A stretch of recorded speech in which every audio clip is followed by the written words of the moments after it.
Yeah, Roosevelt's second inauguration was the country's first in January. There'd all been March the 4th before that. And the weather had very frequently been terrible. For some reason, there were snowstorms that came on the 4th and not on the 1st, or maybe not on the 5th. And there was considered time that it was time to change because of the weather. But mostly it was considered time because of the lame duck session of Congress. Congress came back, and people who were defeated in November were still making laws right up until March, the beginning of March. And that was a one-horse arrangement that was made because it took a long time to get from the various colonies into Washington before that, and it was time for a change. So a gentleman named George Norris, a senator from Nebraska who was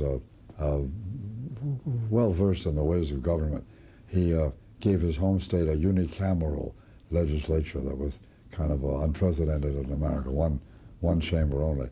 And he was appointed as head of a committee to solve this problem, and they decided on January as a kind of compromise, I suppose, about halfway between the November election and the March inauguration.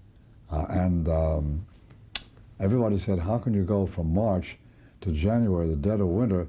The weather's going to be even worse.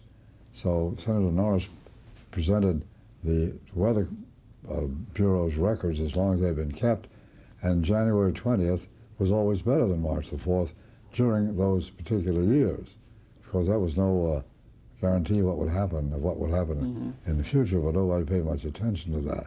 So they put it across, and it was January 20th. So it was not a particularly cold day, but it was a day of a torrential rain, to coin a phrase. It was just terrible. The rain came down and never let up. I was up on the platform, and Carlton Smith was on the other side of the president. We were brought in from the corners of the platform in closer to him. The platform was flooded. Mrs. Roosevelt came in, sat down in the first row. Most of the chairs were empty. All the people who had fought so hard for invitations didn't come. It was too wet. She had a little bouquet of violets, and she put them down on the seat next to her. They were promptly washed away and floated down past me. I made a dive for them and missed. They were going too fast.